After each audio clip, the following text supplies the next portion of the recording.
The views expressed and the opinions given by the individual host and their guests do not necessarily reflect those of Para X, its affiliates, or its sponsors.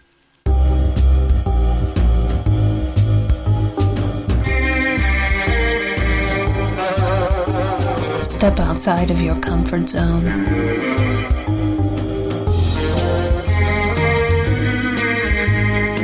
See the world with a whole new perspective. Join us and experience the unexplained on the Paranormal View.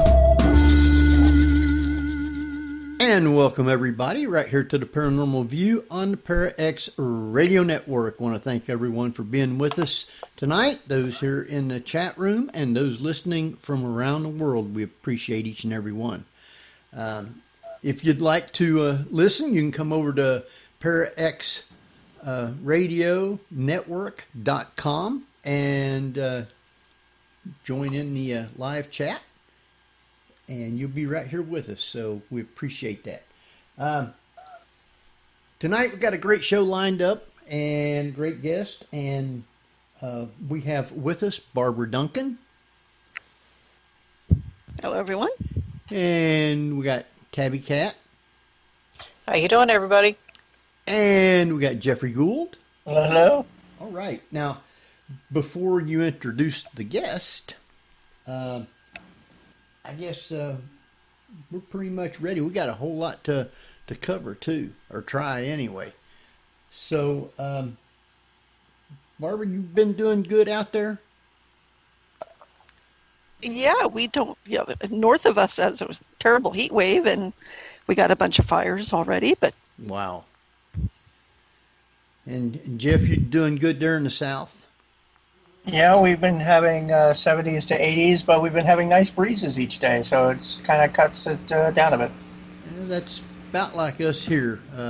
It's supposed to start getting really warm tomorrow and possible storms, too. So with that, why don't you introduce our guest? Okay, well, tonight's guest is George Lunsford. He's the author of the 4-volume book series Legends, Myth, Monsters, and Ghosts, with which to share the stories he's heard and researched from all over the world, which is a smart move on his point, considering all of mine are just right on my website. A fellow actor, George has been living an impressive paranormal-filled life, from his childhood experiences of his then recently passed great-grandmother visiting, his having had a near-death experience, attending a haunted high school, and a UFO encounter in the Bermuda Triangle, and many other events. George has always had a lifelong interest in and researching the paranormal at large, so welcome, George Lunsford. Thank you very much. Now, you've been to a lot of places and done a lot of stuff, actually, before you wrote the book. Now... That was compliments to the United States Navy. Oh, let's see, I was in the Air Force, and I only got to go one place.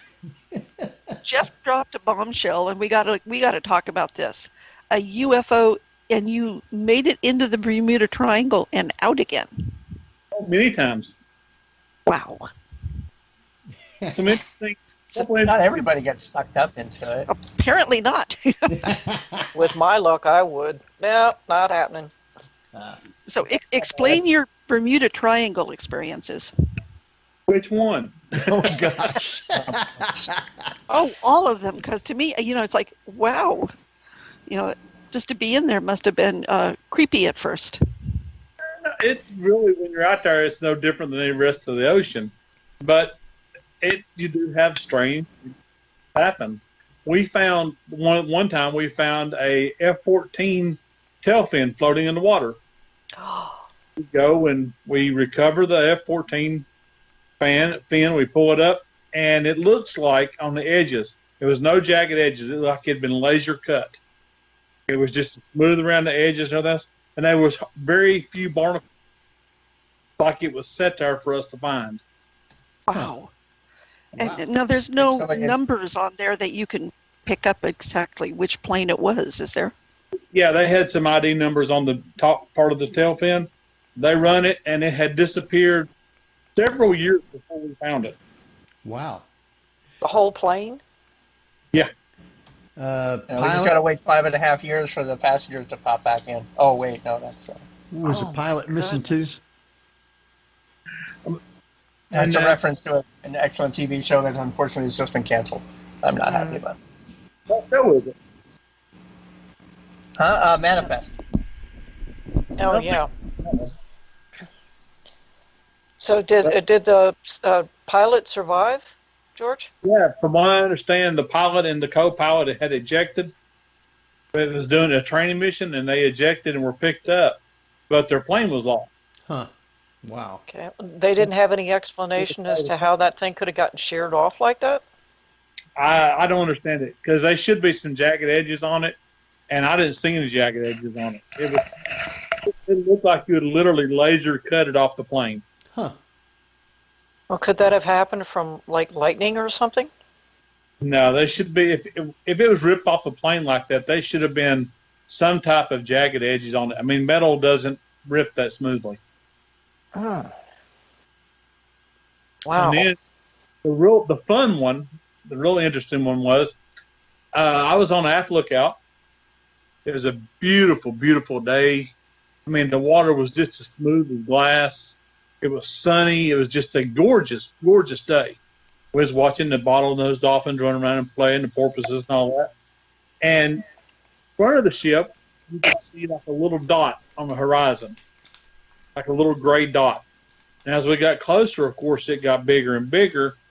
When we got up to it, it was a fog bank that went from water all the way to the sky as high as you could see, and as far as you could see in both directions, east and west. As the ship started going into the fog bank, all the electronics shut down, and the compasses and everything started spinning crazy, like electrical. I mean, like magnetic. It started spinning out of control. And we had so much inertia behind the ship was moving without, even with no power, was still moving forward. So as the ship went in, all that started happening. But when it come out the other side of the fog bank, as each part of the ship come out, everything kicked back on normal. Huh. And as you're going through it, I was on aft lookout. So as I was going through it, you could feel electrical charge on your skin, and the hair would stand up, and it just felt kind of weird. You know what I mean? I've heard of those down in the Bermuda Triangle like that. Huh? I said I've heard of those in the Bermuda Triangle like that. People seeing those clouds like that. The fog. It's weird. It really is. And then after the ship went all the way through the fog bank, the water was choppy and it was kind of a grayish day. Looked back and there was no fog bank. Really? Wow. Oh, wow. Ouch. Sorry. And then, people wonder why the Bermuda Triangle has such a reputation it does, and it's stuff like that. I mean, it didn't pick up on the radar at all either? No. Wow. Wow. Okay, where it happened, So what type of ship was you on? I was on a fast frigate guided missile, an FFG. The same as the USS Stark and the USS Robinson was. Wow. Okay. Well, I mean, and nobody disappeared off the ship, right? No. Everybody's accounted for. Yeah. I mean, that's the start of a Twilight Zone story if there ever was one. I could probably build on that and make a story out of it. Could, very. Well, now, I remember the story about the ships in Philadelphia where they made one disappear, but when it come back, it was kind of like messed up, and the people was kind of like weaved into the metal and all that stuff. I'm sure that you've heard it. Eldridge, but the Eldridge. Did you ever get any kind of secret confirmation that something like that happened? Oh no, I was just a poor lonely old gunner's mate. They didn't care what I thought. Oh, that's a shame. Only time they wanted me is when they wanted me to shoot something. That's it. Yeah. That would have been a fascinating thing to to actually research. And not too many people are willing to talk about that particular incident. And you They're like trying not to admit that it happened or something. They've tried to deny it, and it's all part of. I believe that they said that's part of they're trying to develop some kind of a cloaking device, so they could cloak ships so they wouldn't be picked up on radar or visually. Yeah, something that went horribly wrong. Yep. Yeah, So- even Nikola Tesla dropped the project saying, "This is not going to go well." Yep. So Didn't he you were oversee down it? there in the Caribbean. Any pirates down there? Don't mess with our boat. My boat was 453 feet long, so no. What? No, Jack Sparrow? No. Nobody flying the pirate flag. That's too bad. I did enjoy the Caribbean, though. I have to. That loving you can stand on the deck and look in the water and see, Yeah. 20 feet down, just as clear as a bell. Wow. It's amazingly clear water and amazingly warm. Nice to swim in. Oh yeah, we did a couple of swim calls on the ship when we were down there a few times. Nice. Did you encounter any ghost ships? Not necessarily just in the Caribbean, but anywhere while you were aboard ship.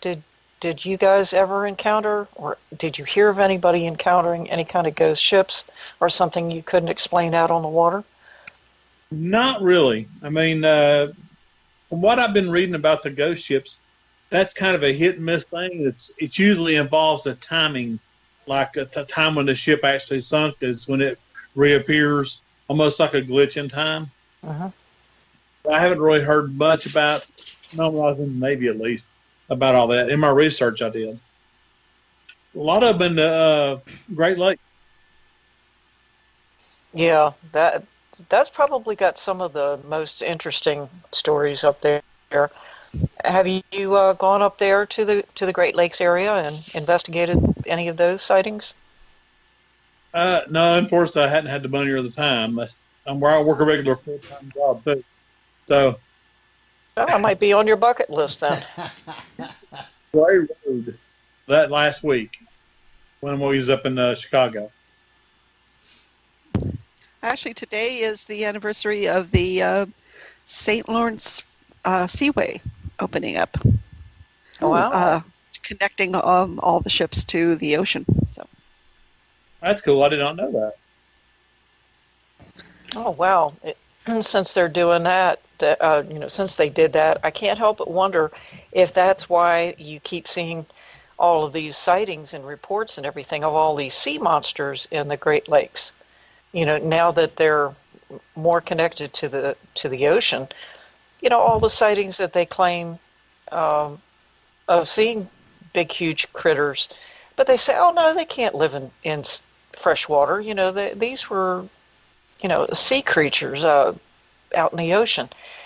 And every time they find some sort of a connection between large bodies of water like the Great Lakes and things like that to the ocean, or like even Loch Ness, there's got to be something to it. You got to figure that sooner or later, look at the bull shark. It can go from salt water to fresh. Why couldn't something else? Yeah.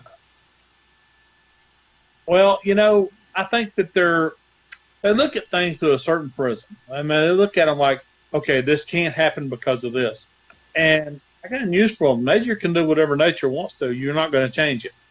Yeah. I think that's the one constant there is in the world. And there's no reason why these creatures couldn't live in salt water and fresh water. Somebody just took a video of an octopus coming out of the water and grabbing food. Oh, I believe it. So, Yeah. Yep. They're pretty intelligent. Why not? They know. Yeah. They know when they've got a hand out. Yeah. Or a tentacle out. Yep. We have a question from the chat room from Sherry, and she wants to know, do you know anything about some of the plane crashes that are in the Great Lakes? The strange ones, like, when the what was it, the senator and a few others that disappeared in the Great Lakes, all the controversy and so forth up there? No, unfortunately, I don't know a lot about it. I have heard and I have read that there are storms and there is magnetic issues up there that can mess with aircraft. Yeah. About there, I've never really researched it. Well, there Well, are, in your area too, there's a lot of rock anomalies too that would account for some crashes and weird lights going on, etc. Oh yeah, we got road. You can look over to Brown Mountain, and there's lights pop up and move across the mountain. Have you got to see those? I have many times. any theory or any idea as to what you think it might be? Well, there's different stories about it. There's some saying that it was a lost child and the parents were out looking for the child with a lantern. There's stories that it was a escaped slave before the Civil War, trying to find the slave. There's all kinds of different stories. I personally believe that it's a real holy area, the Cherokee, to have holy stories about that mountain. So I wouldn't be experienced us moving around the mountain. Wow. We actually one time when I was young. We had people. We broke the mountain up into fields on a map. We had some people report to the ones over on the mountain, and they'd try to get to it before it disappeared. What color is the light? Yellow. I've seen white, and I think that's the only two colors I've seen personally. Okay, so it does look more like a flame of some sort, rather than the blue lights like a lot of people see. Yeah. So it does look like fire of some sort. It does. It looks like a lantern or something through there. Yeah. And wow, you can actually.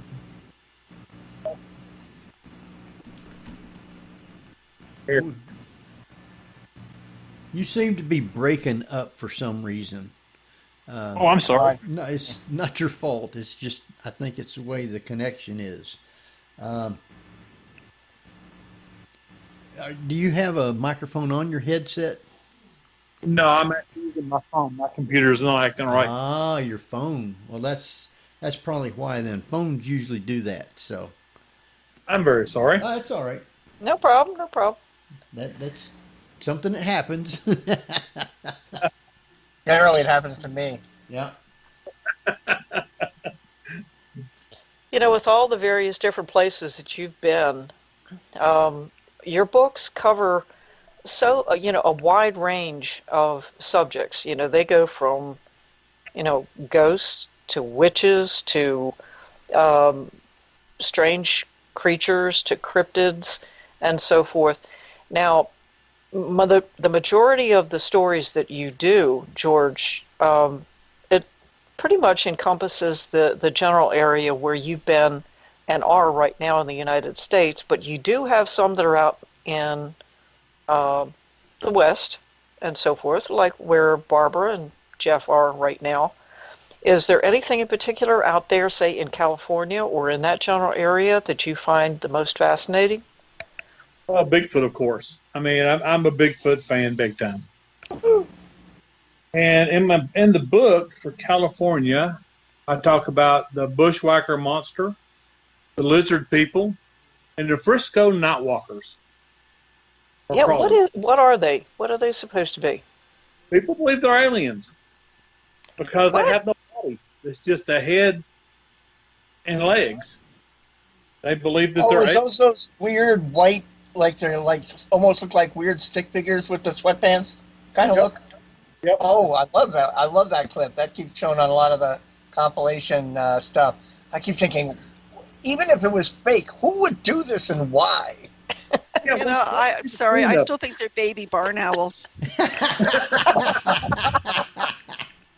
No, serious. Have you ever seen a baby barn owl? Oh, yeah. They look like that, yeah. Long legs, no feathers, and they walk like that. Yeah, So Yeah, but Yeah, think, they're wearing. They don't look like they're wearing sweatpants and stick. These guys don't even have talent. They're just like they're on stilts or something almost. yeah, they're supposed to be like 6 feet tall or something like that. Yeah, That'd be they're huge. That would be a big barn owl. Yes. Oh my goodness. And I didn't know they had a name. What did you call them? Frisco night crawlers. Night crawlers. Isn't that a worm? It is. That's what got me confused. And don't Go call fish. it Frisco.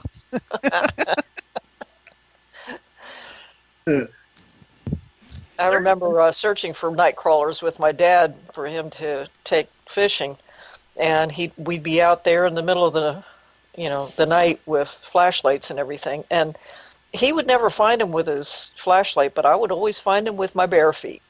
I never liked that. Oh, Lord. Now, what was the other one?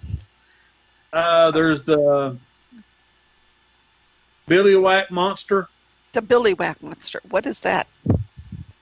I don't remember that one too well. Okay. Hurt way too much. Well, Bigfoot I already know about, but yeah. There's a lot of that here. Well, there's so many things. Probably one of the things that I had never really heard of, there's an awful lot of things in your books, George, that some of the references and everything I've never heard of. They have some really interesting names and so forth. But one that I thought was really interesting in South Carolina was a boo hag. Oh, the boo hag. I love the boo hag. I had never heard of that before. That actually was told to me when I was young by the Gullah people. I always call them the Gullah, but they were actually brought here from West Africa, and they tell stories from that was handed down in their native area, and that was one of the legends that they talked about was the boo hag. Wow. Aren't they supposed to be some form of witch? Well, it's kind of an odd creature. The boo hag is it's almost like a demon type character, but what it does is it wears human skin during the day, and it moves around like everyone else. And at nighttime, it'll shed its skin and turn into its, I guess you're a astral form or whatever you call it. And it goes into other houses, and it goes to people that are asleep, and it gets up on top of them and steals their life force so that it can live. Wow. And before daylight, it has to be back at its place and back in its skin. That sounds an awful lot some of the paintings and etchings and everything that I saw from back in the 15 and 1600s, even here in the United States back then, where they would show this really ugly looking thing literally on top of somebody in bed. Yep. With dripping looking skin.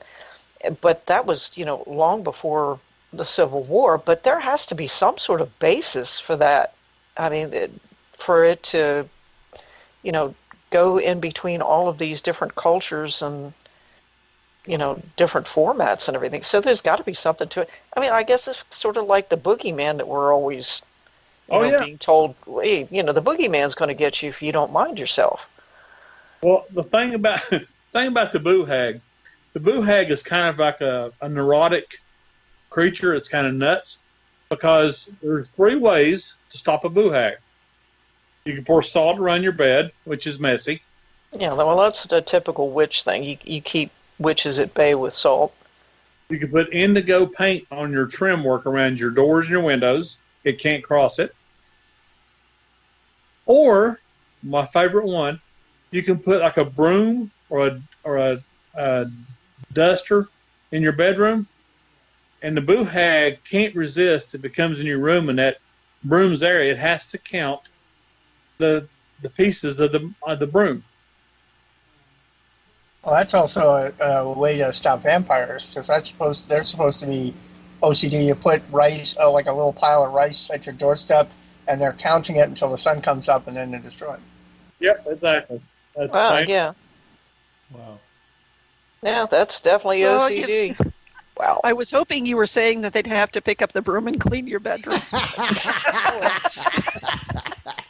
Barbara wants to invite one.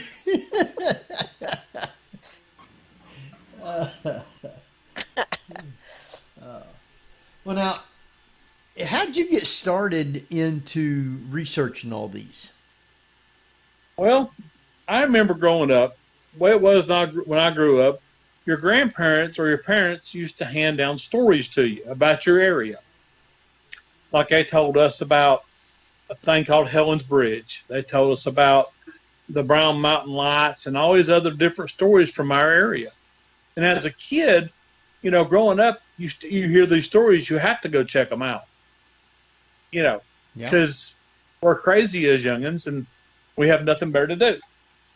So we would go wherever we heard about stories about, we'd go investigate them and check them out just to see what was going on with them. And nowadays, we don't really have that. We don't have older people telling stories down to the younger people and, getting their imagination built up and getting them excited to go check out stuff around their own areas. And I wanted to pass that on. I really did. I didn't want that to be lost. That's great. I think that is probably something that is really lost, is storytelling. You've got the internet, you've got cable, but nobody really just sits around and talks about folklore, their past, and everything else. It seems to be a lost art, and it's a shame.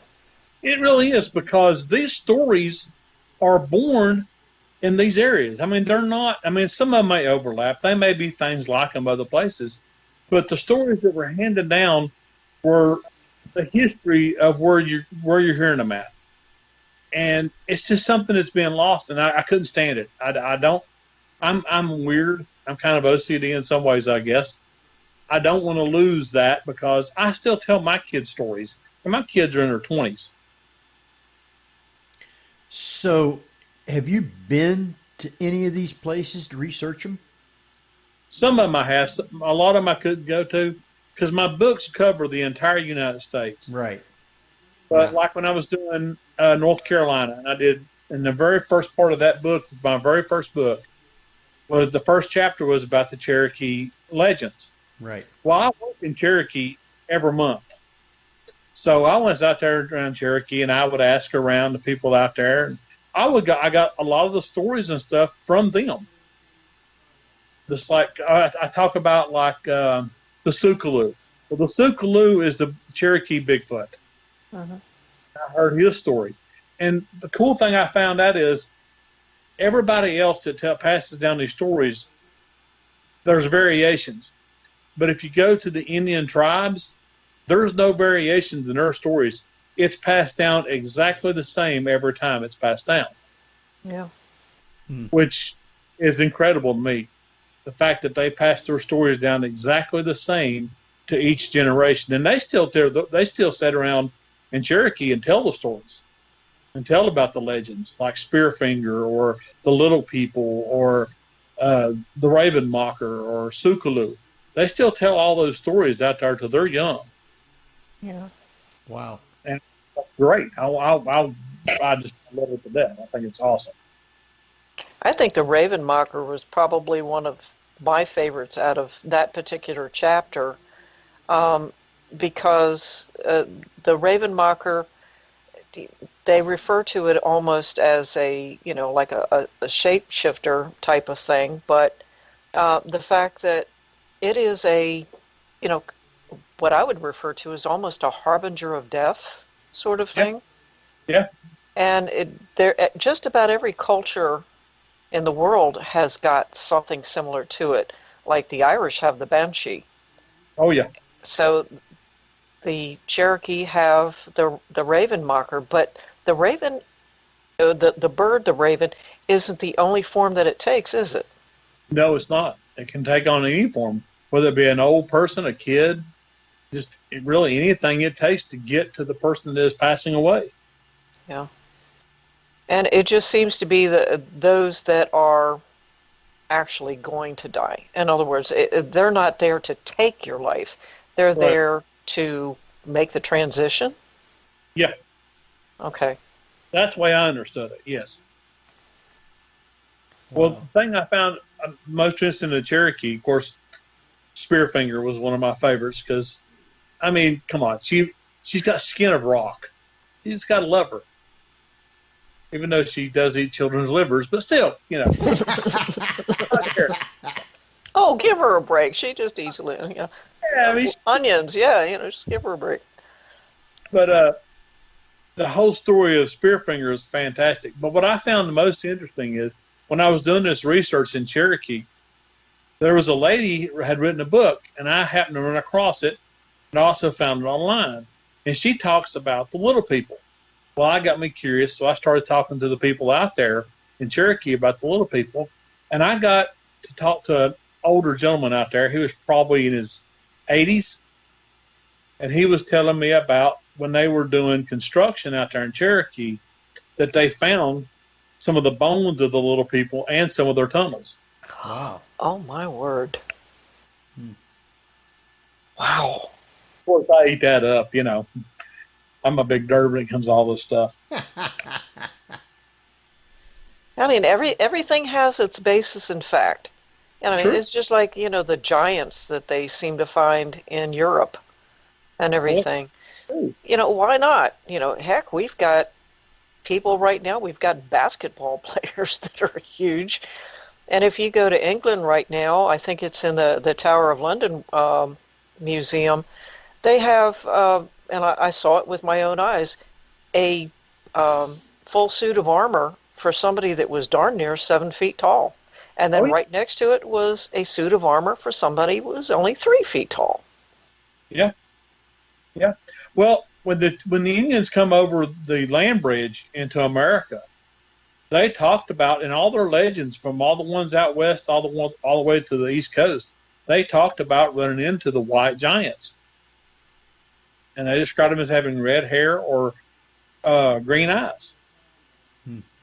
They attacked them because they were cannibals. So the Indians attacked them, and they talk about them as if they wiped them out, but we won't get into all that though, because Wow. Well, I mean, that is a legend. I mean, even in some scholars are saying that came from Europe, that there were groups that came in, and that there's supposedly some, I believe, Cherokee legends of seeing people with very light skin and blue eyes. Yeah. So, yeah, I'm not surprised that there were probably a lot of visitors to North America prior to 1492. Yep. Well, I'll give you a little teaser here. So what you think? The disappearance of the giants in America and the reappearance of the wild men were around 200 years, 300 years. And it was all around what they call the Mammoth Cave system. Oh, in Kentucky? Oh, man. Yep. I'll leave it at that. Wow. That opens up a whole can of worms. Oh, yeah, it does. Oof. Well, we won't go into the goblins. That's another big one there. The Hopkinsville goblin stuff. Oh, yeah, yep. Yeah. With all Which of I the believe is cave related, right? yeah, or goblins, goblins all over, in any kind of folklore are involved in caves. Well, They're especially around. Go ahead. Up in Iceland and all that, they're big up there. Wow. Goblins and trolls. So do they all come out then on Halloween?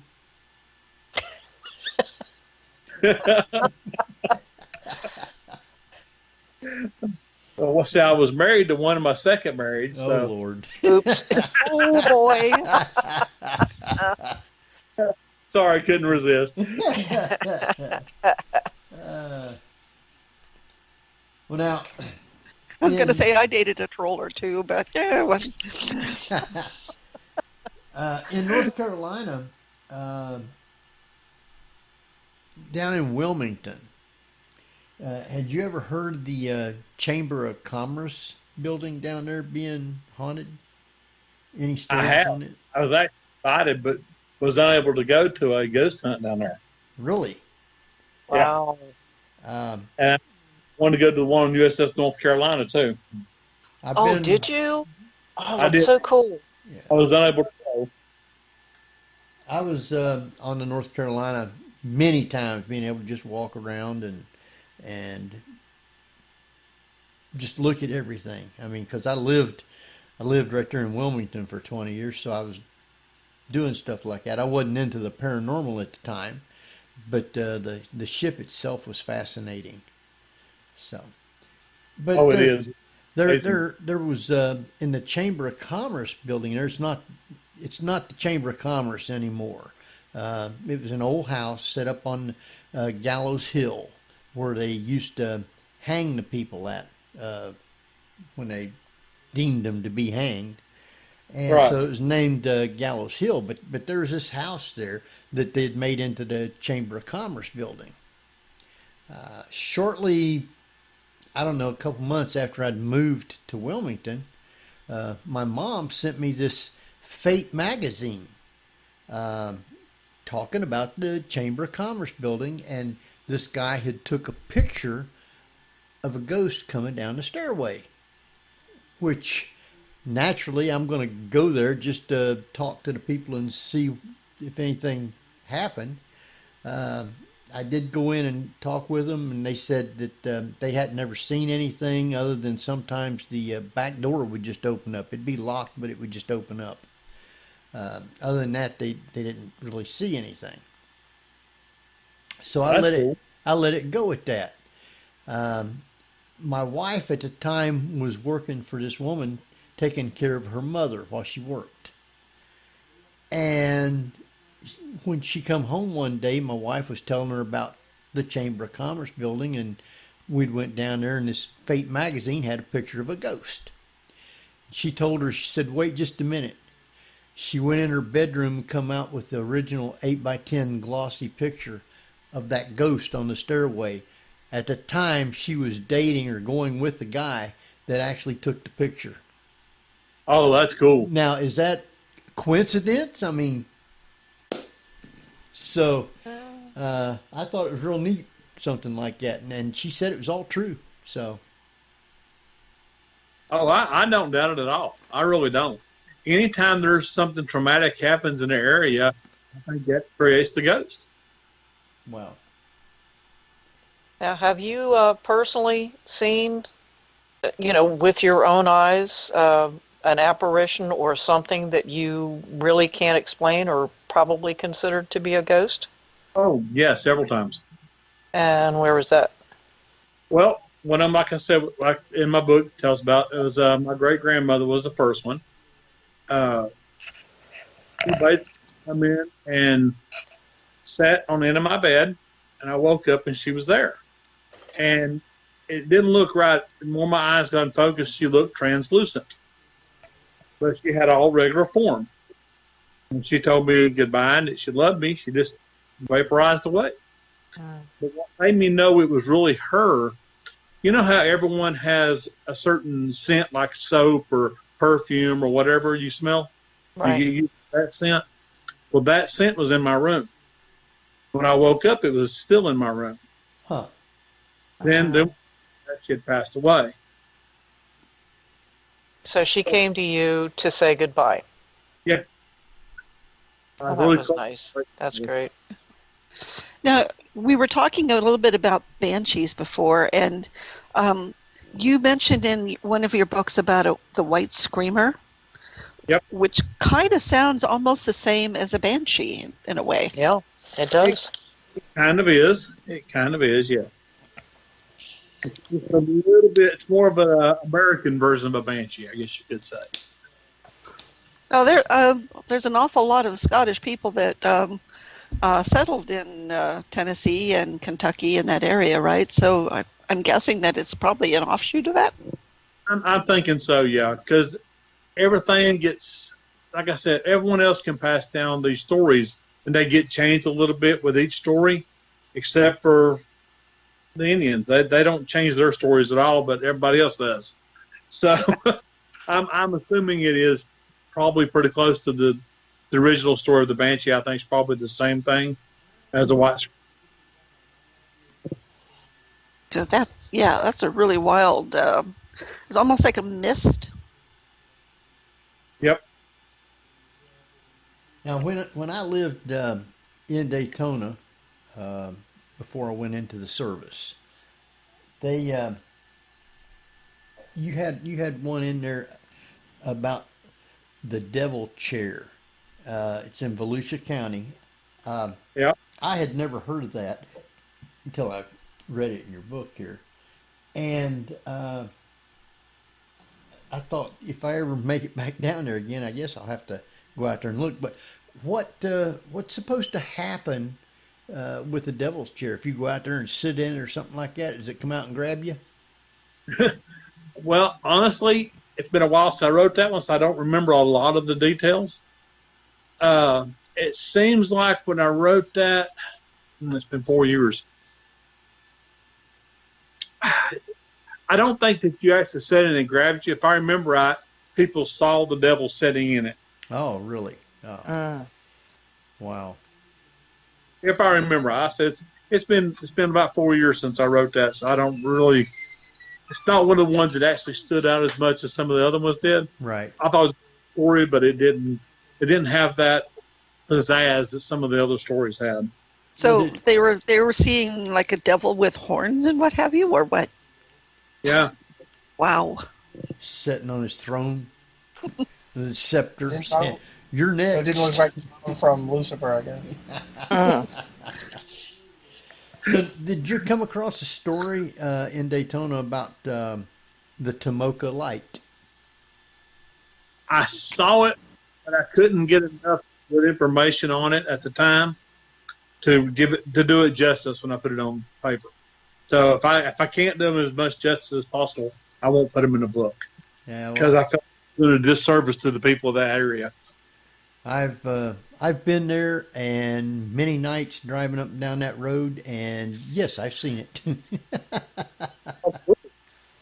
That's awesome. Yeah. What do they relate to? It's like a 3-mile stretch of road from the last street light to the park entrance, and it's swamp on both sides, so you can't pull off the road. And the road has overhanging trees all the way through it, so that makes it spooky. But you drive up and down that road slow and turn your headlights off and on, and all of a sudden a light will come on either in front of you or behind you.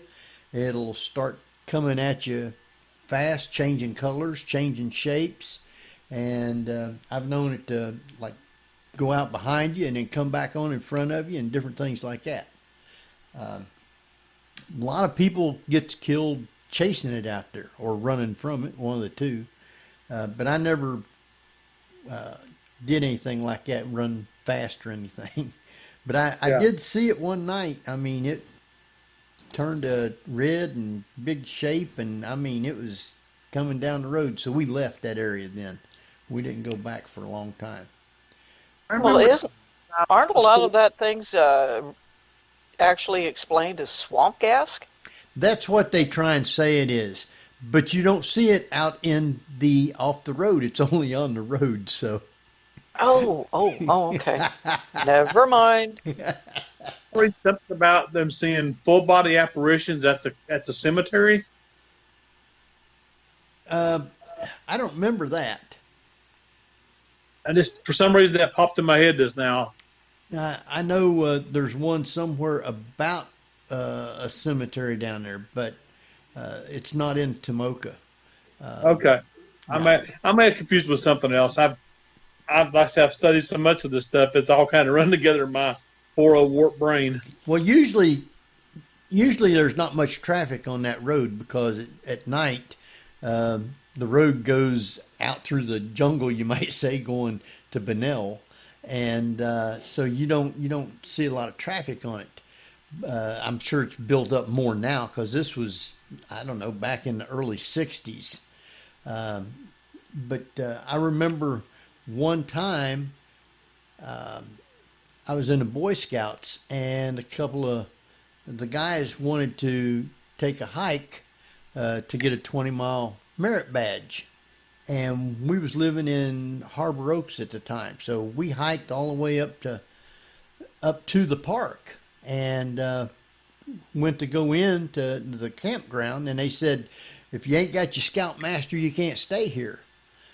So it was getting dusk by then, and it was another 3 miles back to the town, and there wasn't no way at night we was going to be doing that. So about halfway there, you have a rock sign saying Tomoka State Park, and there's a little road right there that goes right down to the river, and it's only about like 50 yards off the road. And so we decided we would stay there and pitch our sleeping bags and just spend the night.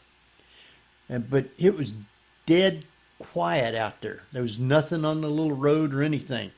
And all of a sudden, heard like about 6 kids on bicycles pedaling real slow on the road. And I never said anything, but one of the guys said, hey, let's jump up there and scare them. So we jumped out of sleeping bags, put our shoes on, run up to the road and looked back toward the town, nothing. Looked back toward the park entrance, nothing. And there was nothing there. And the swamp, there was no place for them kids to go to. So I looked back toward town there, and I seen a red light come on, started coming down the road, and went into a rectangle, and I started hollering at the guys, there's a light, and they just stood there dumbfounded. So we ended up running back down to the edge of the river and stood there for about an hour and never seen anything go by, never seen cars or anything. So we finally got brave enough to get our sleeping bags and get in for the night, but never did see anything. But That's pretty cool. It was weird that you would hear kids. I mean, you could plainly hear them just slowly pedaling and talking, and run right to the road, and there wasn't nothing nowhere. Goodness. Yeah. George, since you are most definitely a fan of Bigfoot, and having traveled and everything a great number of places here in the United States, do you find that there's any particular state, discluding out west, because that's kind of obvious that's pretty much where a lot of the Bigfoot sightings are. Is there any place in your area in particular that have been known to have seen either Bigfoot or something similar to it? He's been seen here a lot. I live in Appalachia, and he's been seen recently here. Really? High school over in Murphy. He's been seen on the road between. There's a road that you take from Franklin to Murphy, and it's nothing but a mountain road that goes up. It's a highway. It goes up the mountain on one side and down the mountain on the other side. There's been sights of him crossing the road. There's been yells, screams you hear at night. He makes his presence known here, that's for sure. Now, personally, have you actually witnessed something that you would consider to be quote-unquote Bigfoot? No, that's one thing I have not done. I've seen ghosts, I've seen UFOs, and all kinds of weird stuff, but never a Bigfoot. Have you ever heard anything that you couldn't explain that was supposedly a Bigfoot? The funny thing is, when you're out in the mountains at night, you're going to hear all kinds of stuff. And some of the creatures you don't think can make that kind of noise, like a fox. The fox will make the weirdest noise you've ever heard in your life. Oh, yeah. And you got all the different birds and everything else. So I'm not versed enough, even though I grew up in the mountains and stayed in them all my life as a kid. There's so many different noises out there. I can't really say, okay, that was a Bigfoot noise. Well, now you've been out there where there's probably a little light pollution. How about UFOs? Well, what's really weird when you say that is me and my wife are coming back from Illinois last Friday, and as we was coming back, we were up about 37,000 feet. Beautiful outside, the clouds are down below us, and my wife seen something, and it was a silver cylindrical object. And you couldn't see any wings, you couldn't see any jet exhaust, nothing. It was just an object and out in the sky. So she showed me, and she reached down to get her camera to take a picture of it through the window of the airplane, and it disappeared. Wow. That was her first one she had seen. But we see lights and stuff in the sky, but around here, it's go what it really is, because we've seen the Link satellites that were put up by Elon Musk. We've seen drones a lot, because everybody loves to play with drones around here, and different things like that, but nothing I can say around here that I've seen in the sky. Just in the middle of the ocean. That's the only place I've heard for sure. Oh, you mean when you were out on the boat? Oh, yeah. Oh, boy. And that would have been in the Caribbean area, right? That was in the middle of the Atlantic Ocean. Whoa. Wow. We're literally right dead in the middle of the Atlantic Ocean. At night, about 2 o'clock in the morning, 3 o'clock in the morning, something like that. And I'm on lookout, because I spent a lot of time on lookout, because I was a gunner's mate. And we seen something about, if you're on a ship and you're looking out across the ocean, 10 miles is what the horizon is from where you're at. So it was out about approximately 7-8 miles. And we seen this light, and it was just a regular white light to start out with, but then there was, it started a line of lights started lighting up. And there's no ship out there that has a line of lights like that. And there was nothing on radar, nothing on sonar, nothing, period. And we were watching it, and this thing started moving back and forth, side to side, like it was scanning or looking for something. And it went back and forth, up a little bit and down a little bit, back and forth. And then it stopped dead, and it shot straight up in the air so fast you couldn't keep your eyes on it. And it went back and forth for a good 5 minutes before it ever shot up in the air. Wow. Now, how many people aboard ship saw it? At least 6. Okay, now, did you report it, or did you just talk amongst yourself and decide, well, maybe we better not say anything because they might throw us overboard? Well, back then you kind of kept it to yourself. Yeah. Wow.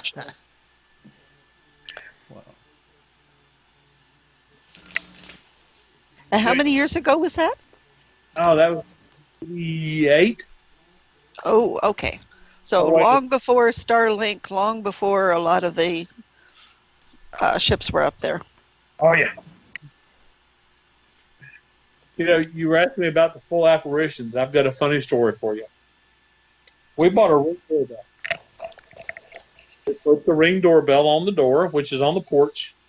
And then you've got, if you're on the porch, we have a big porch. So it's the middle bedroom and then the end bedroom, and then you're off the porch. We were sitting here one night. Our ring doorbell went off. We thought, what in the world? So my wife pulls it up on the phone. We're sitting there looking at it. And this apparition, I guess you could say, is just like a body-shaped smoke, comes out of the middle bedroom and stops in the middle of the porch. And the top of it pivots around like it's looking at the ring. It turned back around and went straight off the end of the porch, and we haven't seen it since. Wow. What kind of shape was it? Just It was an amorphous shape. It really didn't have any features. It was just long like a person, and it had like a kind of a round top like a head, but you couldn't get any detail or anything to tell what it was or anything. So it was just curious about what the heck was on your front porch. Yeah, pretty much. Come out of the middle bedroom and went out the porch and left. Huh. Wow. How old is the house you live in? When was it built? Oh, well, our house was built in 74. Okay, 74. well, it doesn't matter. I mean, do you know if there was anything in particular on the property before the house was built, like a farm or anything like that? No, as far as I know, nothing's ever been here till we Hmm. moved here.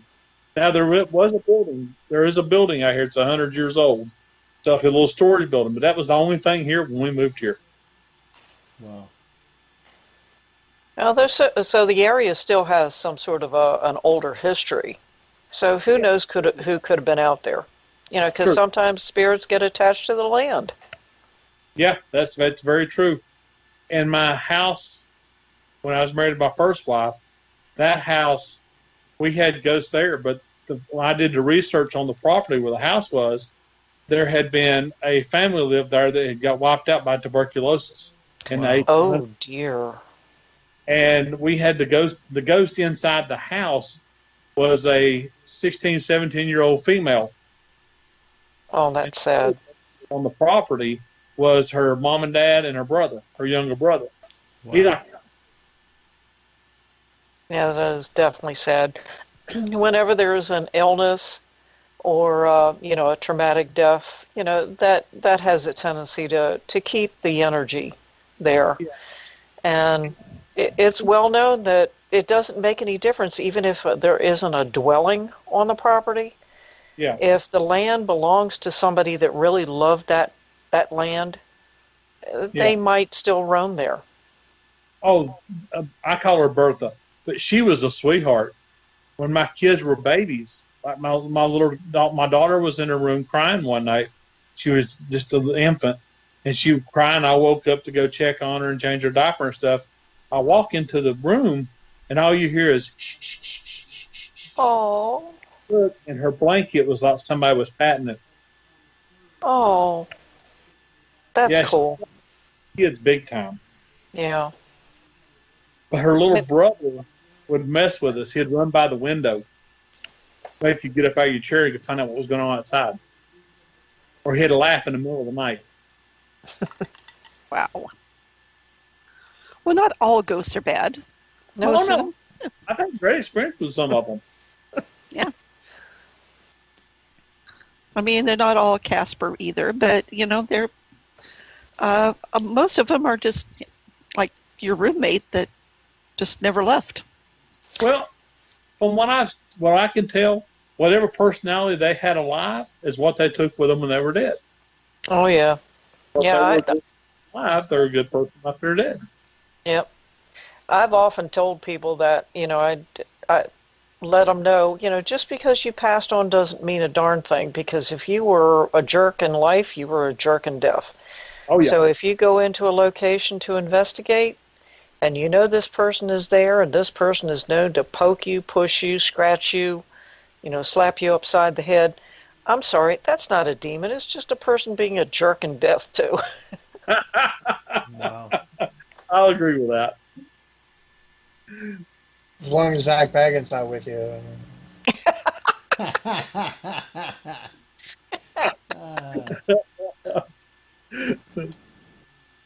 All right, I think we're going to take us a quick break. Be about 5-6 minutes. Just remember, your mic will be live, but you won't hear anything until we come back on. So with that, I'm going to let Jeff, if you give me a second, you can take us out to break. So take your time. How's that sound?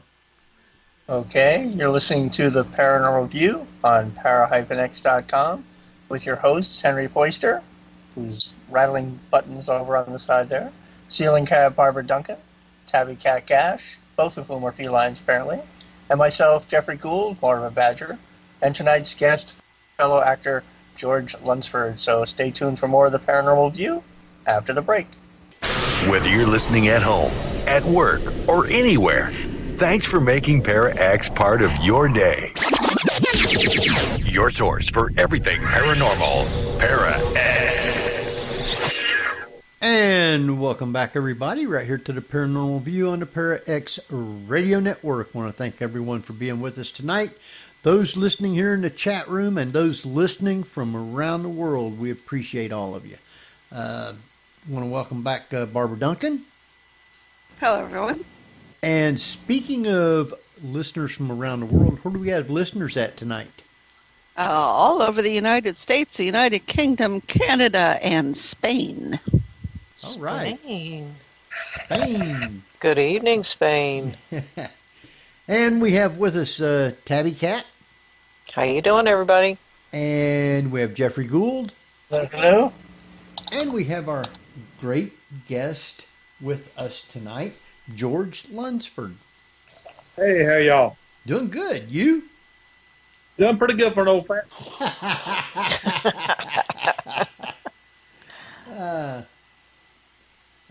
Talking about some of the stories that's in your books, you had a couple ones that I kind of liked to get more information on, and let's see, I believe it was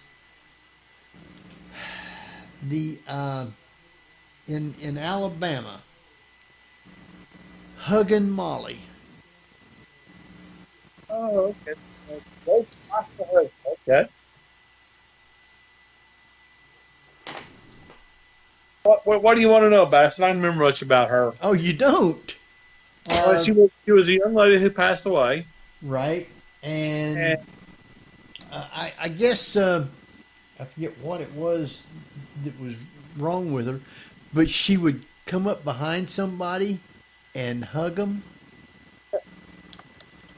and then scream in her ear. She's actually a pretty friendly ghost compared to some of them we wrote about in the book. I'm trying to remember what her age was. She's pretty young. She's pretty young. Hold on just a second. Let me see what I can look at. I'll pull the book up and look at it.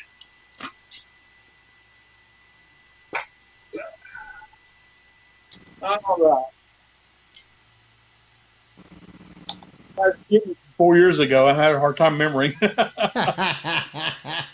Don't worry, a lot of people suffer from CRS. We can't help it. I know, it's terrible as you get older. It just kind of runs all over you. Let's see here.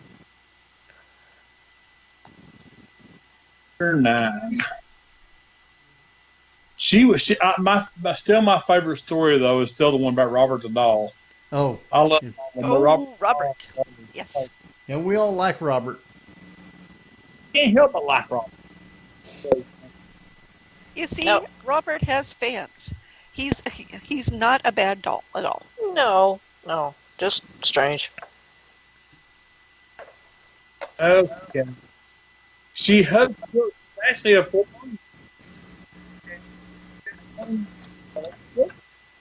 She's about 7 foot tall, heavy set woman, and she's dressed in black with a large brim hat.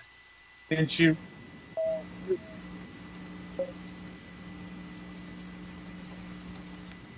Did we lose you?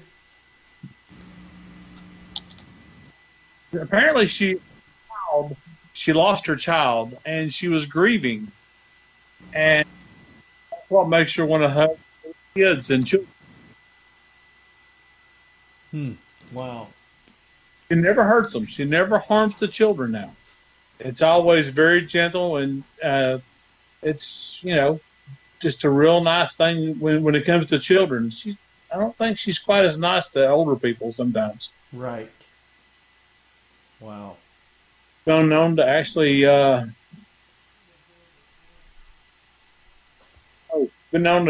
scare big people, scare adults.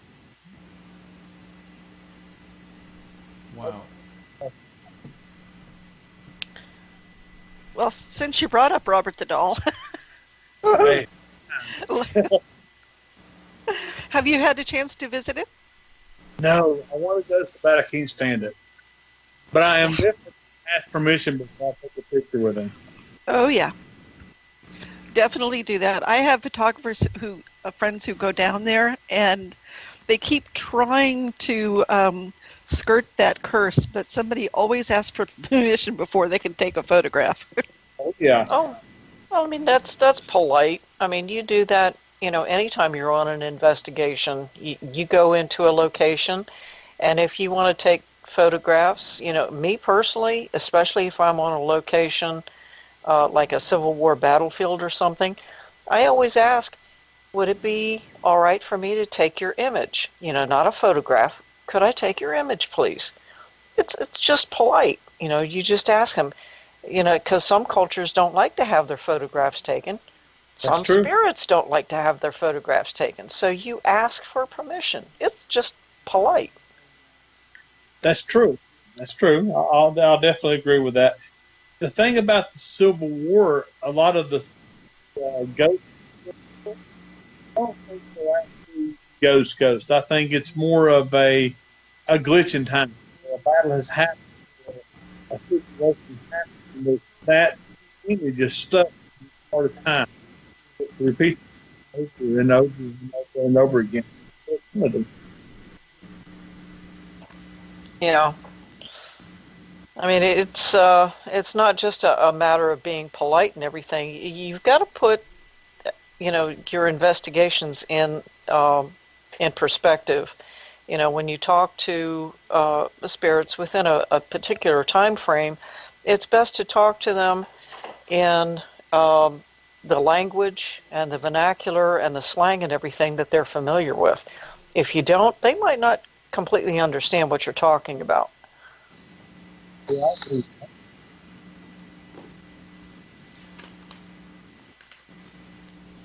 Your mic seems to be breaking up again. oh, sorry. Uh, Changing now. How's that? that's better.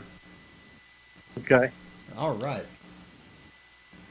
I know you had some stories that I kind of seemed interesting in Louisiana, and there's always creepy stuff in Louisiana. That's where I found my wife. Yeah, I agree. There's one about the Candy Lady. What, is she related to Sammy Davis Jr.?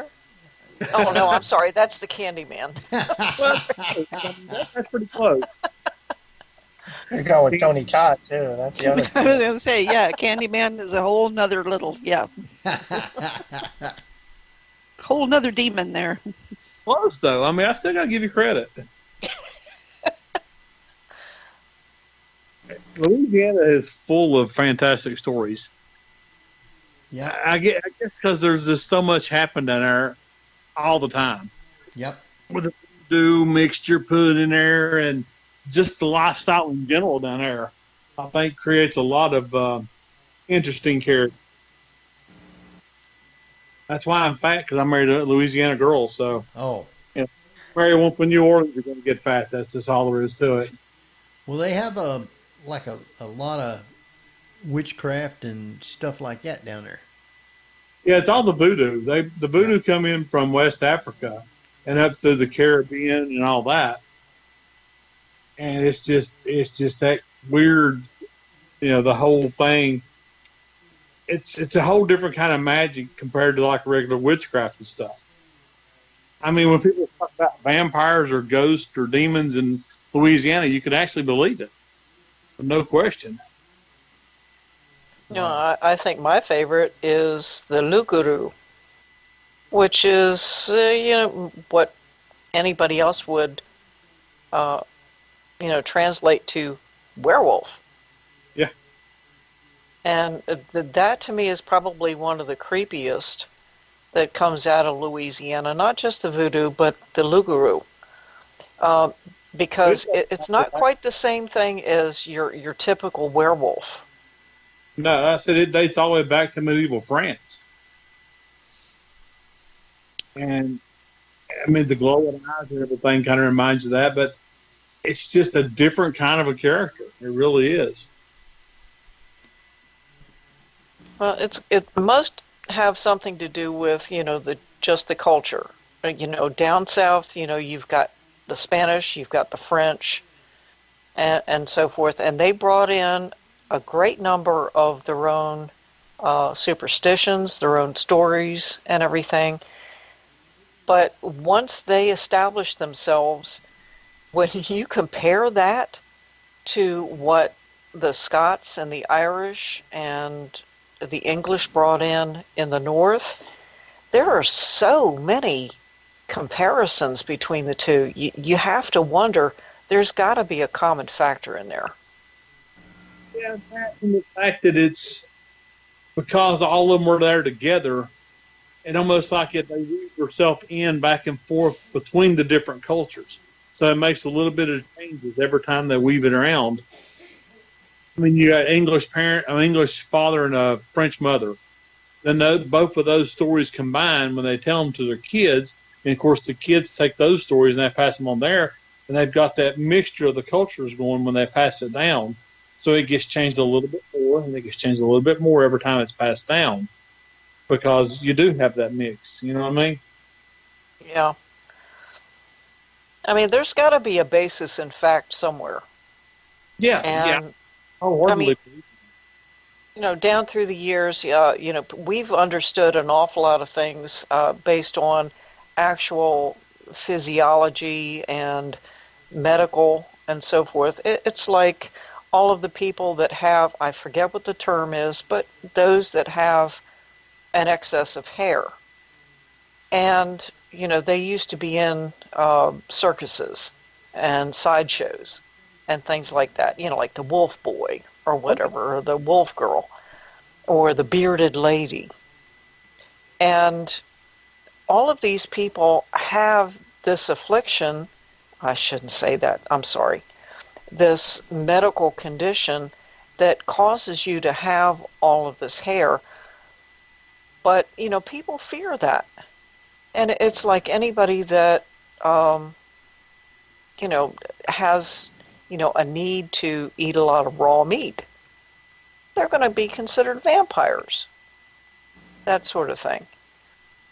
So Yeah. there is always a basis in fact. Oh, I agree 100%.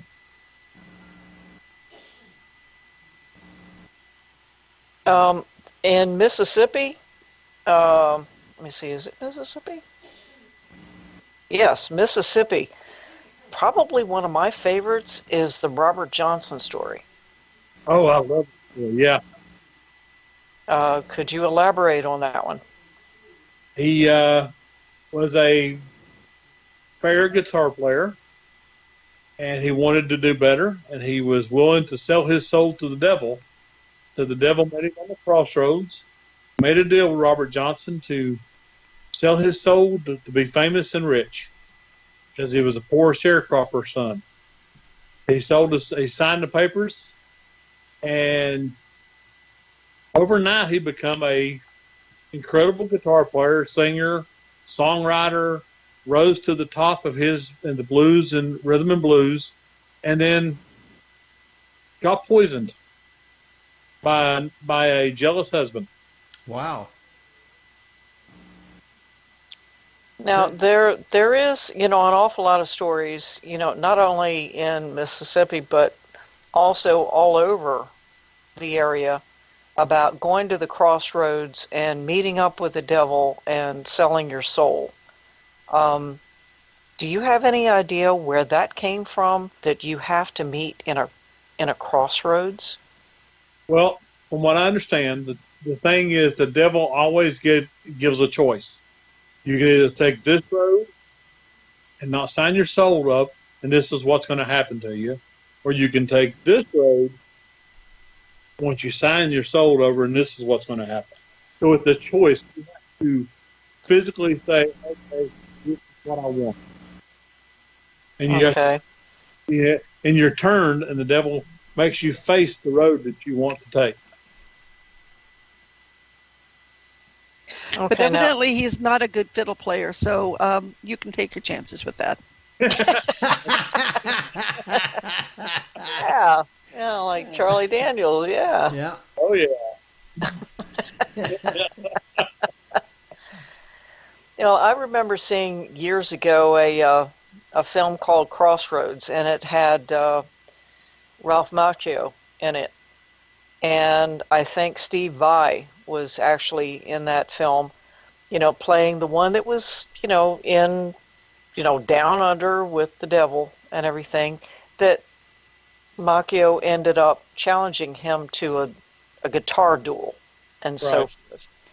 And it's really interesting that, that most people seem to think that when it comes down to the devil, to selling your soul for something worthy, something that you really want and everything, that there's always a trade-off, that you might get what you want, but in the end, there's a trade-off. And that must have happened with Robert Johnson. He had all this fame for a very short period of time, but then, bam. Yep. And, why was he, and it seems kind of odd that with all the things that he went through, he got poisoned by a jealous husband? Yep. He had a taste for the ladies. Oh, It didn't matter if I was married or not. Yeah. that'll- Well, I mean, it was either the devil or his bad choices. right. And that could be the same thing. Yep. Yeah. This could You know, be the wrong the devil part. maybe do it sort of thing. Exactly. Yeah. Certainly gave him the blues. Oh, wait, I Ooh. With I mean, anybody that listens to Robert Johnson's music, and, my husband and I are both, blues fans. And listening to Robert Johnson from back then, he was not the biggest talent at that time, but when you listen to his music and when you listen to the way he sings and the way he plays, it's from the heart. And I think that's probably what the saddest thing was, is that he did that. He wanted that to be known. And if he did indeed sell his soul to the devil to have that kind of talent, yeah, it was a sad thing, because he traded off. Because Yeah. had he lived, he probably would have changed the blues. But in the end, the devil, I'm sorry, but Robert Johnson got the last laugh on him, because so many blues players based their music and their talent on what he did. Oh yeah. So Yeah. sorry about that, Lucifer. Well, I think the end goal, if Lucifer had an end goal, was just the acquisition of a soul. So I'm sure he didn't mind whatever side issues or quests came up. Yeah, well, that's true too. I mean, there's plenty Because more. because the more successful other people, the more tempted they are to get more. Yeah, So they could be better, also clients. right. Wow. Yeah. He opened it up for more people to come to him. Yep, that's it. He How had a- good he did. Networking. Networking. You get the same. Not working. They're going to start getting Instagram ads with the devil doing that, I can show you in 15 seconds how you Make can. dreams come true. Well, I found it funny because, I have friends in Florida, and it was like a Robert the Doll thing. So I friend Robert on Facebook and on Twitter, and all of a sudden Robert friends me back. And then he starts suggesting, you should like this person too. And I'm going, I'm not going to say no to Robert the Doll. So, No. yeah, you kind of get the network in there. I can see how it could happen. Lucifer gets a Facebook page, and you really should like this person. You network. I'm sorry, but if Lucifer looks like, the guy on the television Uh-huh. show, oh yeah, Oh, heck yeah. forget it. And you do know he was the most beautiful of the angels and the most talented of the angels. Yeah. Yeah. Yes. You're The right. band. Yeah. That's what they said. Yeah. So, in North Carolina, they had one here, or you had one here called Chicken Alley. What was that Oh, about? yeah. Love Chicken Alley. One of my most enjoyable stories. there was a man here. It was in the 1800s, back when Asheville was pretty much a logging community. People logged here, and the loggers would come off the mountains and come to Asheville to drink and party and spend their money. Well, there was a doctor here in Asheville that he didn't hang out with other doctors. He liked hanging out with the loggers and listening to stories and drinking with them and cutting up and having a really good time. Well, there was an area where some of the bars were, and the chickens would congregate in the alley. The wild chickens around Asheville would congregate in that alley. So you had to walk through the chickens to get to the different bars that were in that alley. Well, one night he got off work, he went home, got ready to go out, got his top hat on, he had his cane, he was in a really good mood, and he started down the alley. Well, as he come down the alley through the chickens, there was a fight broke out in one of the bars. And when these loggers fought, they fought hard and bloody and violently and really bad. Well, the fight spilled out into the alley. Unfortunately for the doctor, he was in the alley when the fight boiled out into it, and he was killed. Well, because of that, now his spirit still walks up that alley and down that alley looking for the bar. Wow. And I've seen pictures and stuff that people have snapped, and it actually looks like a shadow with a top hat and a cane. Wow. Oh, man. I mean, when you can see that kind of detail, you know, there's got to be, you know, something to it. Oh yeah, I have done that. I don't doubt that happened one bit. I guess that's what happened. Jeff, you're breaking up too. Yeah, of course, it was a good joke too. No. Not again. I was saying that's what happens when plans go afoul. Oh, boo. You ain't right. Oh. Well, what's this other one here from North Carolina? The Clyde Irvin ghost. Oh, the Clyde Irwin High School? The ghost in my high school. Yeah. Ooh. Okay. Where my Clyde Irwin High School sits now used to be a graveyard. It was holy ground. Well, the city and county hired somebody to come in and move the graves, and the graves were people that were poor and indigent and just, you know, not have any money, is for poor people. And they come in and supposedly move the graves. Well, they built a high school, and they found a few remnants of some graves, and they moved those. But when they went to build the area where the band and everything is, and the amphitheater, they run the bulldozer in there, and they took a big scoop of dirt up, and when they lifted it up, there was bodies hanging from the bulldozer. Wow. Oh, wow. So they put them back, and they moved out, and they hired another company to come in and move those graves. And now, when you're in high school, especially in the band area, there's shadows, there's disconnected voices, there's doors opening and closing, and just an in general feeling of something's not right. And every now and then you'll feel a cold breeze come through you. Wow. That's mine. Did they ever? I mean, obviously they must have relocated the rest of the graves afterwards. They did, yes. Finally. Oh, wow. Wow. If they got them all. If they got them. Yeah, I still think there's still some up there personally. Yeah, that happened. As long as you don't go swimming with Joe Williams. Yeah. Yeah, that happened out here in San Francisco too.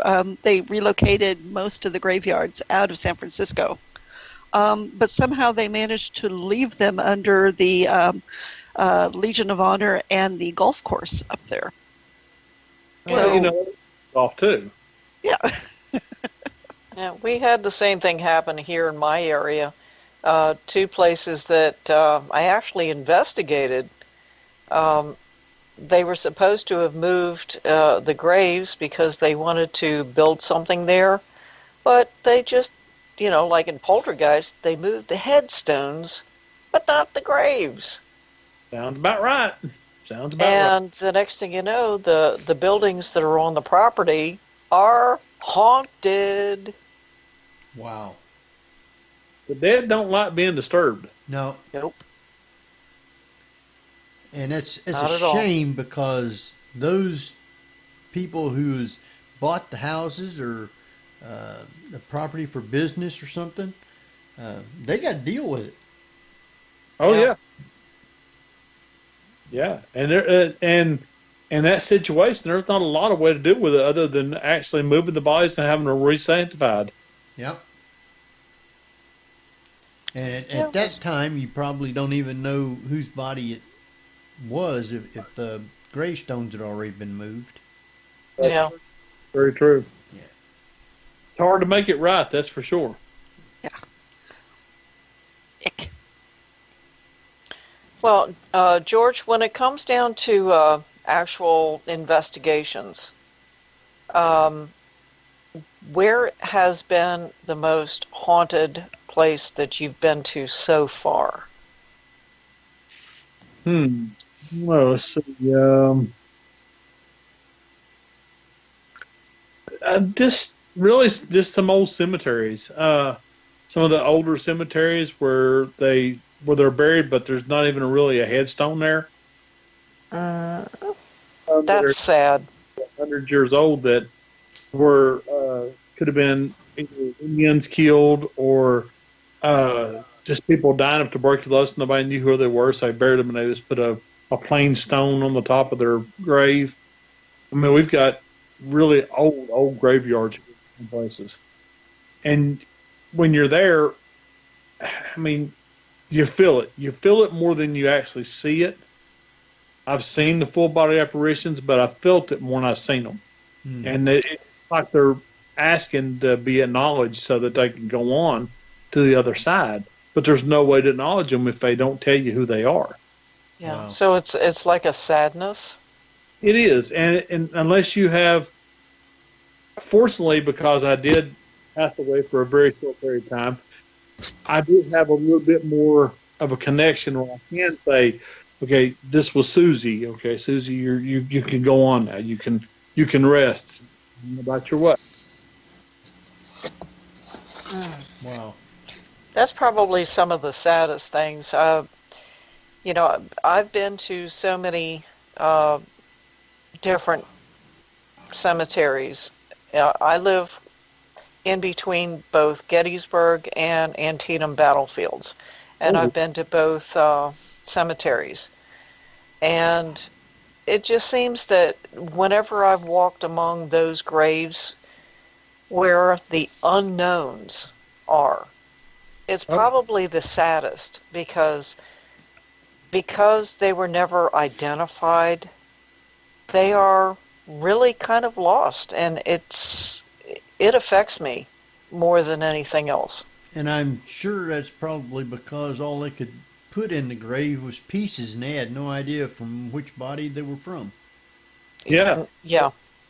Or even, sometimes what side Right. they were from. Right. Yeah, that was two of the most bloody battles in the Civil War. Yeah. I mean, those were just nasty, nasty battles, especially Antietam. Yeah. Sure was. And I've been to both of them, so. Man, I can't imagine. Now, Really? down there in your area, in North Carolina, as far as the Civil War was concerned, have you ever encountered any Civil War spirits in your area? Not enough to matter. They didn't have a lot of battles here in the mountain where I'm at. There was not a lot actually happened here. Most of it happened down towards like cow pens and areas like that that are flatter. Like cow pens. Yeah, they had a lot of guerrilla fighting here because the mountains and the terrain didn't allow for a big area to battle in. Everything had to be close quarters all the time. Right. So they didn't really do a lot of major battles like Antietam or Gettysburg or cow pens or anything like that here because it was impossible because it was just too rough at that time. But I had a Civil War. I was in a graveyard and I had a Civil War Confederate soldier tap me on the shoulder. Really? Wow. I looked, I could see. Right, of course, I could see through him. It wasn't a full apparition, but it was almost like he was asking permission to go. Really? Oh. Wow. You just got that sadness and that feeling from him. So I said to, what I felt was there. I said, "Yeah, you go home. Go home where you need to be. You have permission," and it just went away. Wow. I know there's in the cemetery in Wilmington. There's one place where they got one big monument, and in that particular grave, there's over 550 Civil War soldiers buried in from Fort Fisher. Oh, man. Yeah. Oh, my God. Sure is. They got a big monument on top of it. That's amazing. It really is. I bet that place just grabs you when you come through. Oh, yeah. It's a real old cemetery. You walk through, and, I mean, just the markers and stuff. It's really eerie to see a lot of that stuff. Mm. I mean, even those people that don't have any kind of sense of the spirits, when you walk amongst the graves of those that have died, traumatically, you can't help but feel it. It's a matter of empathy. Oh, yeah. So I'm sure that you, George, you've gone to many different places, not only just cemeteries, but areas where you have encountered just the spirit or the energy of those that have passed, especially traumatically. That's got to affect you. It does. I can drive down the road and feel where there's been accidents and people have died. I can Oh, dear. go in different areas and feel the pain sometimes. And it's just really, sometimes it can be a little overwhelming. So have you had this all your life, or was it just something that developed over time? It happened after I was in my 20s and I got pneumonia extremely bad. And they finally took me to the hospital. I wouldn't go to the hospital. I stayed home and fought against it. And I had 105 fever, and they finally, when I passed out and was unable to move, they took me to the hospital because I couldn't fight no more. Wow. So I got to the hospital. They admitted me. They were pumping me with all these fluids and antibiotics, and they were doing all this stuff. And I think it was either the first or second night that one night about, I don't know, I think like 2 o'clock, I felt comfortable. I was feeling pretty good, and I woke up, and there was a woman standing beside my bed, an older woman. And she said, "It's okay, it's okay." So I sat up in the bed, and these people started coming through the walls of my room.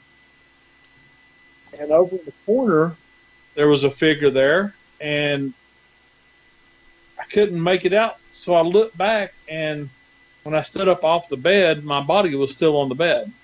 Wow. So I started looking, and for lack of a better description, I'm going to say an angel. It was a person in the corner, and you could see the outline of the wings and their eyes. That's all I could really see other than an outline. And these people were coming through the walls of my room, and they were talking to me. And this older lady was talking to me. We were just conversation back and forth between all of us.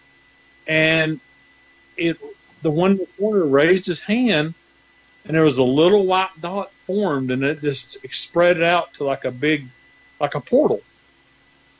And the people started walking in that portal. And I went to walk, and the woman grabbed me. She said, "No, it's not. You don't need to go there right now." She said, "You just need to lay back down.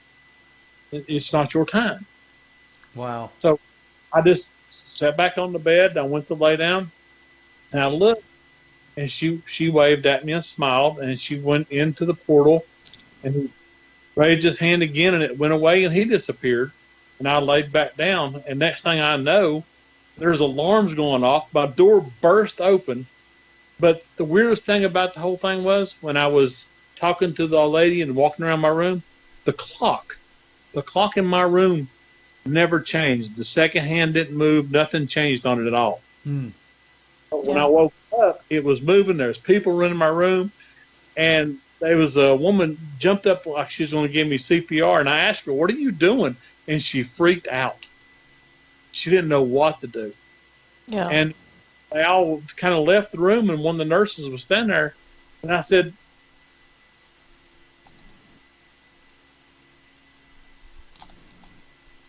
remember her name, and that woman went just pale. The nurse did. Come to find out, the old lady, I had been talking to, the nice old lady, she had died in the room that I was in a week before I got there. Wow. Yeah. And I told every person's name that was in my room. Never one of those people had died.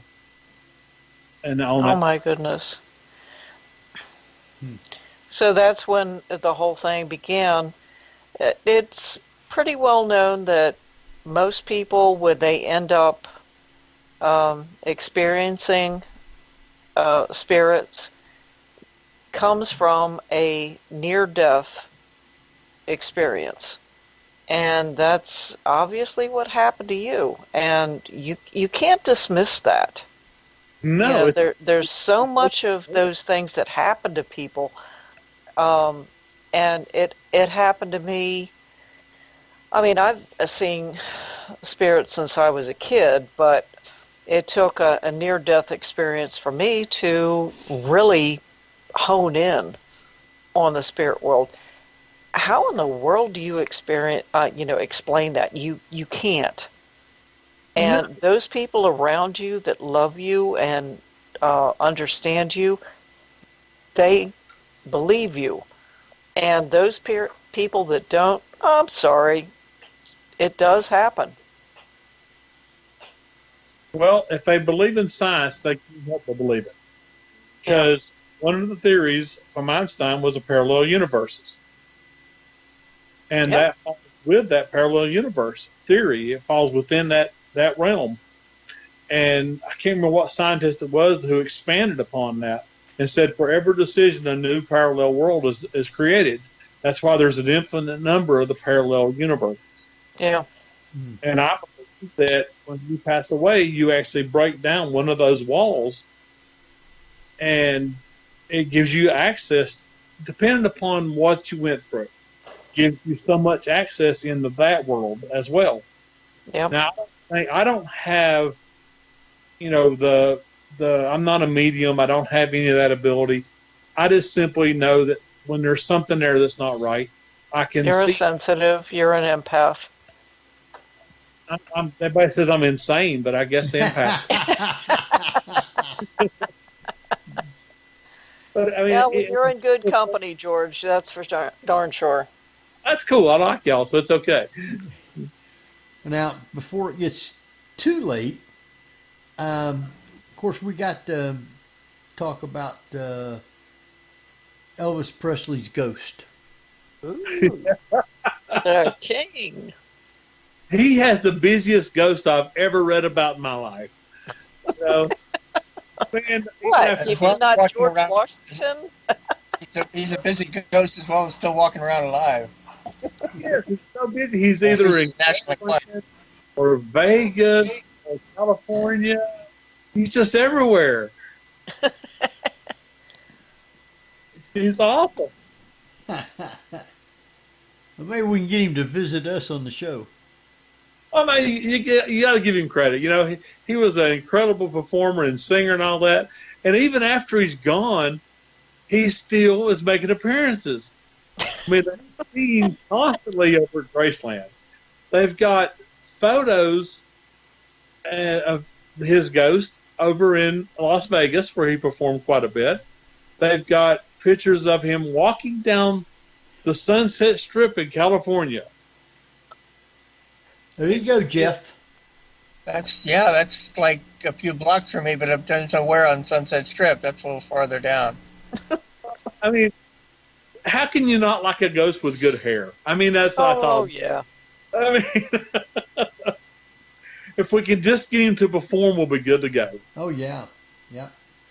Take your tape recorder. Yeah, I mean, he's the best ghost there is out there. He can be everywhere. Yeah, like I said, he's like George Washington. He's slept here, he slept there. I don't think he's doing too much sleeping anymore. He can. He's got to have a heck of a schedule. That's all I'm saying. Yeah. Tell me about it.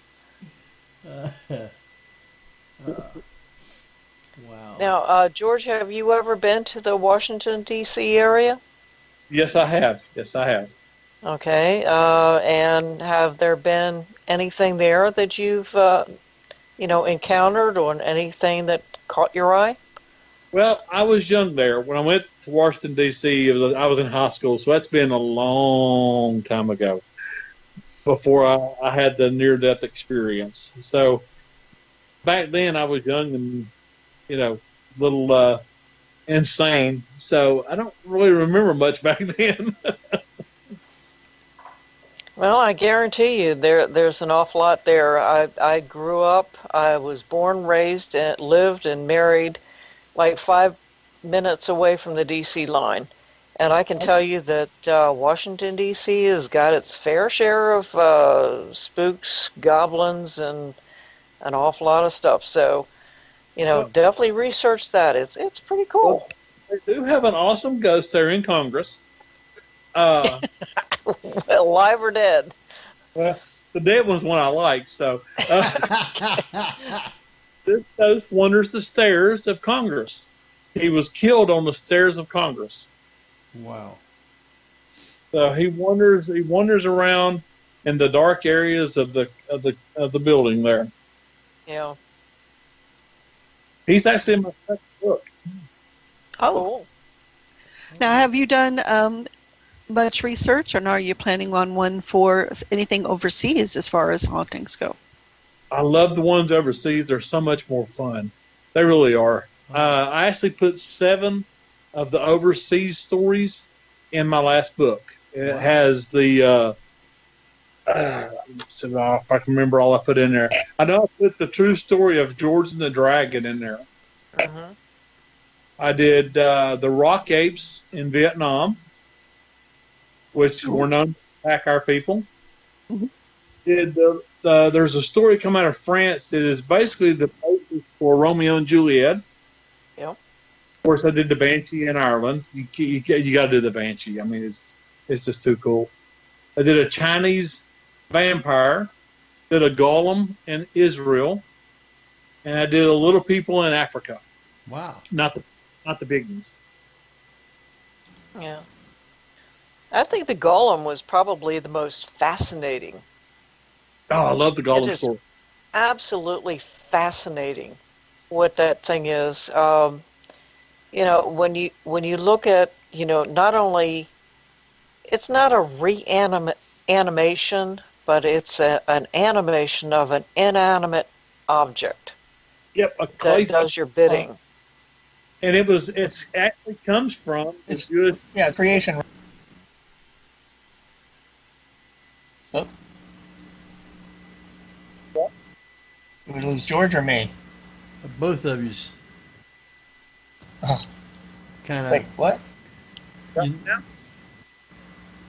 You both had mic issues. Sorry. That happened. It's not on my end. My cats are not near me. Okay, try I again. had 5 cats in the room with me, but they're not on the desk. Mine's in the bedroom with my wife. So go ahead and try again now. What you was trying to say? Yeah, about the golem. It comes from the Jewish mysticism.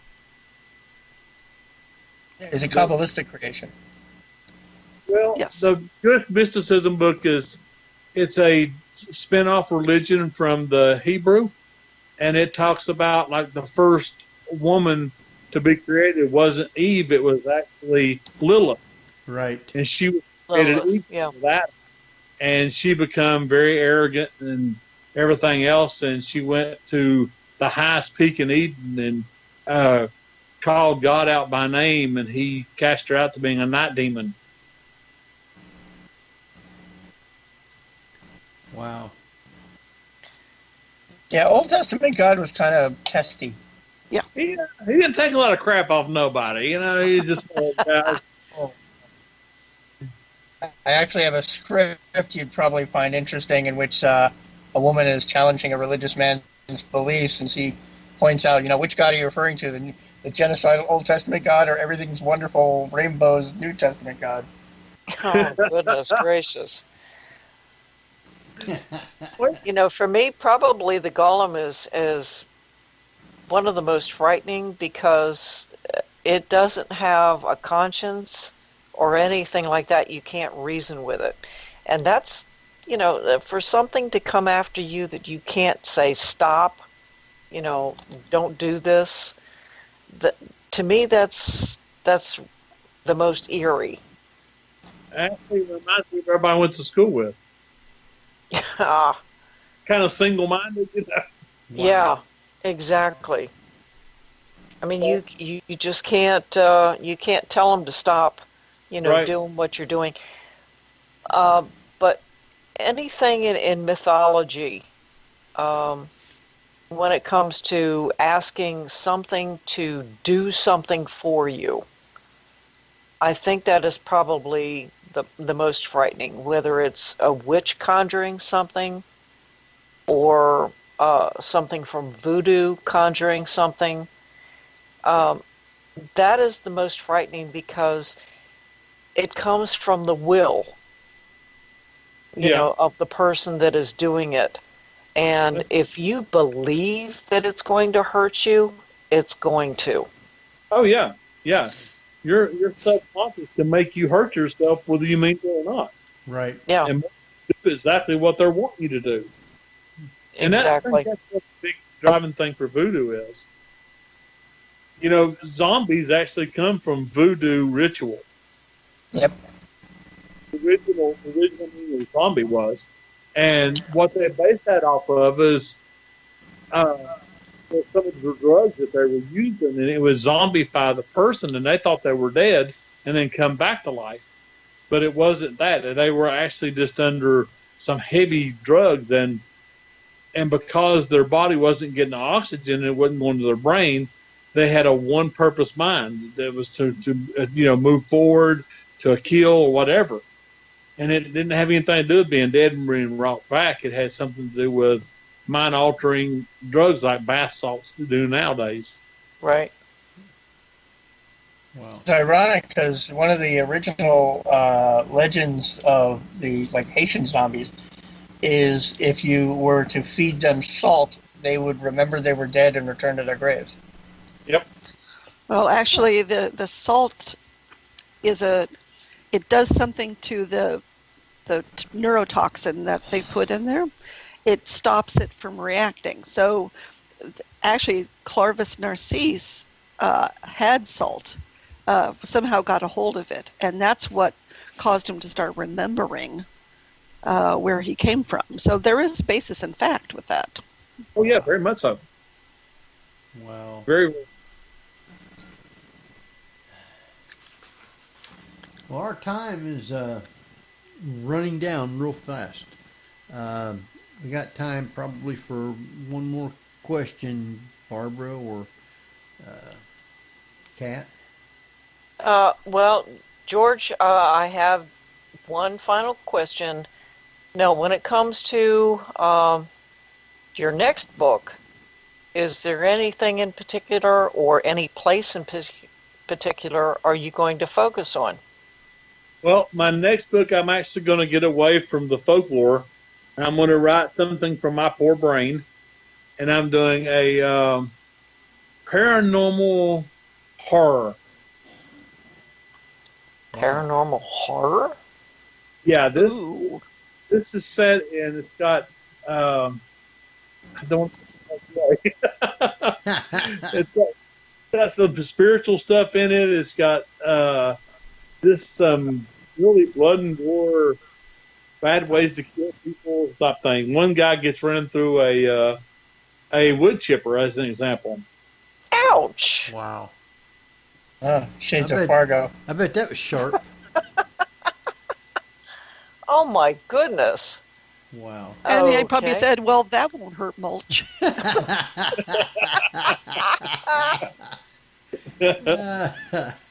Well, at least the jokes can be recycled. That's true. Wow. It's pretty- All This would right. be a narrative fiction novel you're talking about? it's going to be pretty wild. Yeah, it's going to come out of my head. So, Lord only knows how bad it's going What to be. comes out. Yeah. like I'm a little salt shaker. Tip me over and pour me out. I grew up reading science fiction and science fantasy all my life, so I've got like a warped brain. Wow. Well, you're good company. I appreciate it. All right. Any last things, Jeff, Barbara, Kat?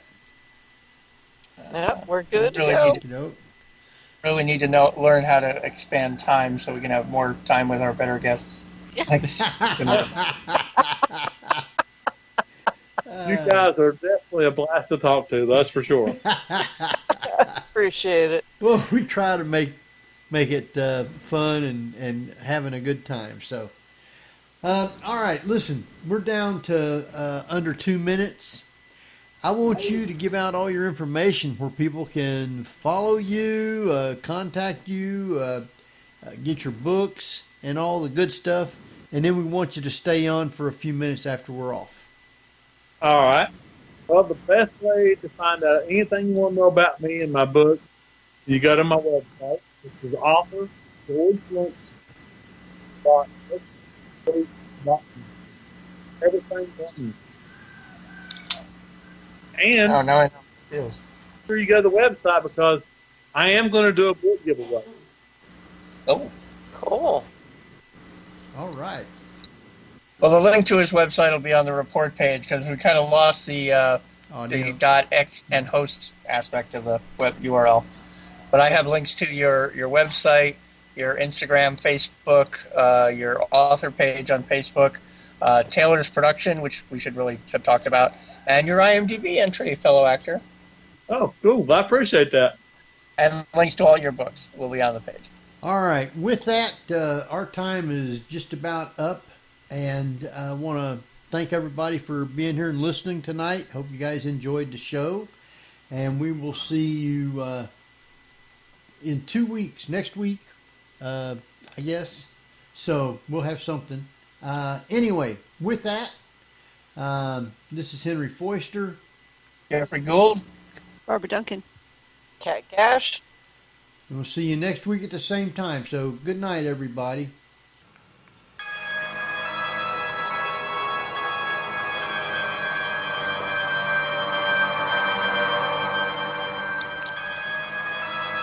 You've been listening to the Paranormal View on the ParaX Radio Network.